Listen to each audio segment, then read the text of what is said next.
Bwana, wadau mbalimbali wamejitokeza kulizungumzia sakata ambalo linamhusu Diamond Platnumz na bibi Zuhura, hususan baada ya Diamond kuposti na kuandika kwamba alishawahi kuoa, lakini atakuja kueleza nini ambacho kilitokea. Na pale katika zile video na picha inavyoonekana ni wazi kwamba Diamond bwana alimuoa Zuchu.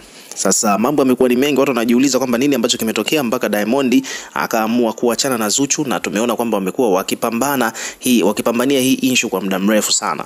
Maona yako kumekuwa kuna ups and downs nyingi, na mpaka mtu alishaamua kufanya maamuzi hayo ya kuoa, alafu imekuwaje tena akaacha, ni siri ambayo bado inawasumbua watu wengi sana vichwa na kutaka kujua nini ambacho kimehappen. Lakini wakati hayo yanaendelea, wadau mbalimbali bwana wamekuwa na maoni mbalimbali tofauti. Kwa mfano Haja The Incredible amekuja kuzungumza hapa, ameandika kwamba bwana Diamond mbali na umaarufu wa kupindukia, jamaa ana nguvu sana ya ushawishi wa kipekee. Imagine ameseti tu agenda ndani ya agenda tena nzito za kimataifa.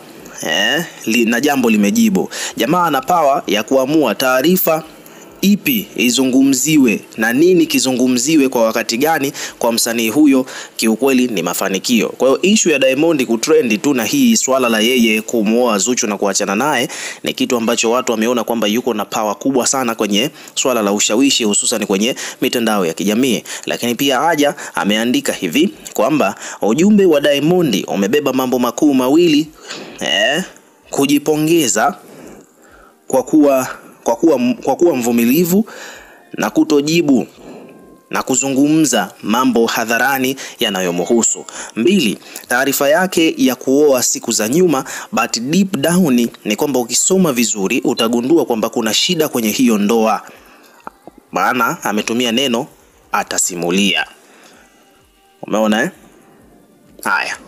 Lakini pia hapa chini Haja akaandika kwamba Diamond alishaoa na amesema kwamba atasimulia ilivyokuwa. Ujumbe ni kama umejaa taarifa zingine sio za kufurahisha hivi. Ukitazama extra link na mfululizo wa matukio ya wiki 2 hapa, then watu mnaongeza like ndiyo kwamba ametoka kuoa. Hamuhisi kama kuna kitu hakipo sawa? Umeona? Haja akaendelea kusema kwamba zaidi ya maandiko 5 hapa kwenye page yangu nimekuwa nikiandika suala la Diamond kuoa ni gumu sana kwa sasa, na vile ni kwamba amechelewa na mkachelewa sana kuamini kama ni kweli kulikuwa na ndoa. Anyways, kupitia hii utagundua kwamba ni kiasi gani Diamond ni true meaning ya superstar musician mwenye nguvu ya ushawishi mkubwa takriban Afrika nzima. Kwa muda mfupi sana habari zimechange, nchi nzima inaongea kuhusiana na ndoa ya Diamond, na huo ndio ukubwa alionao. Umeona bwana? Kwa hiyo issue ya Diamond bwana kuchange mambo hapa, na sasa hivi ana trend yeye na swala la kumooa Zuchu, pia vile imeonyesha power ya influence ambayo yuko nao.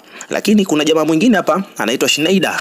Huyu ni Madi naye pia amekuja ametoa maoni yake, amesema kwamba bwana, kwa hiyo Big Diamond Platnumz kaamua kuoa ndoa ya mkeka, alafu kimya kama J-Mo na Ngwea walivyofanya. Anazidi kutu inspire.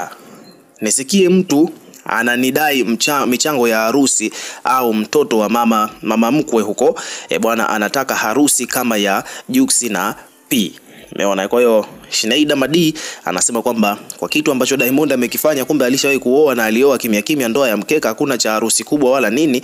Na yeye pia amesema kwamba hii ni inspiration na hataki kusikia mtu akitaka mchango kuhusiana na harusi yake eti ifanane na ya Jux na Priscilla. So hayo pia ni maoni ya Madi. Ukiwa kama mdau, hebu na wewe pia tuwekee maoni yako katika comment section, tutakuwa tukisoma na kureplay kila comment, na pia vile hakikisha una subscribe kwa ajili ya kupata update zaidi.